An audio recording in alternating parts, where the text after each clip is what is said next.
The Shooting of Dan McGrew by Robert Sarvis. A bunch of the boys were whooping it up in the Malamute saloon. The kid that handles the music box was hitting a jack-time tune. Back of the bar in a solo game sat dangerous Dan McGrew, and watching his luck was his light o' love, the lady that's known as Lou.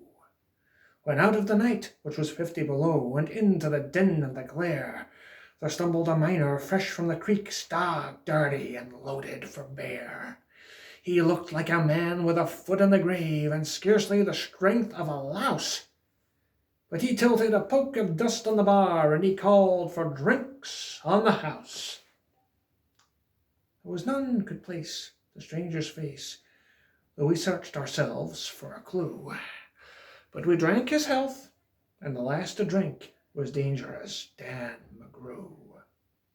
There's men that somehow just grip your eyes and hold them hard like a spell, and such was he, and he looked to me like a man who had lived in hell, with a face most hair and the dreary stare of a dog whose day is done, as he watered the green stuff in his glass, and the drops fell one by one. And I got to figuring who he was, and wondering what he'd do, and I turned my head, and watching him was the lady that's known as Lou. His eyes went rubbering round the room, and he seemed in a kind of a daze, till at last that old piano fell in the way of his wandering gaze. The ragtime kid was having a drink, there was no one else on the stool. So the stranger stumbles across the room, and he flops down there like a fool. In a buckskin shirt that was glazed with dirt he sat, and I saw him sway. Then he clutched the keys with his talon hands. My God, but that man could play.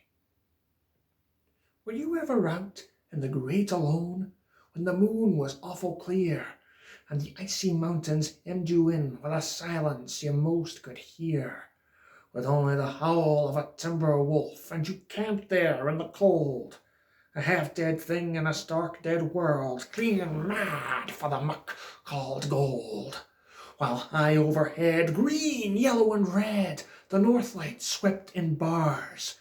Then you've a hunch what the music meant, hunger, and night, and the stars. And hunger not of the belly kind that's banished with bacon and beans, but the gnawing hunger of lonely men for a home and all that it means, for a fireside far from the cares that are, four walls and a roof above, and oh so crammed full of cozy joy, and crowned with a woman's love, a woman dearer than all the world, and true as heaven is true. My God, how ghastly she looks through her rouge, the lady that's known as Lou. Then all of a sudden the music changed, so soft that you scarce could hear, that you felt your life had been looted clean of all that had once held dear, that someone had stolen the woman you loved, that her love was a devil's lie, that your guts were gone, and the best for you was to crawl away and die. 'Twas the crowning of a heart's despair, and it thrilled you through and through. I guess I'll make it a spread ear, said dangerous Dan McGrew. The music almost died away. Then it burst like a pent-up flood, and it seemed to say, repay, repay, and my eyes were blind with blood.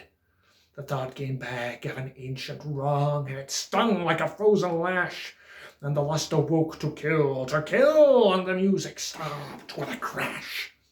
Then the stranger turned, and his eyes they burned in a most peculiar way. In a buckskin shirt that was glazed with dirt he sat, and I saw him sway. And his lips went into a kind of grin, and he spoke, and his voice was calm.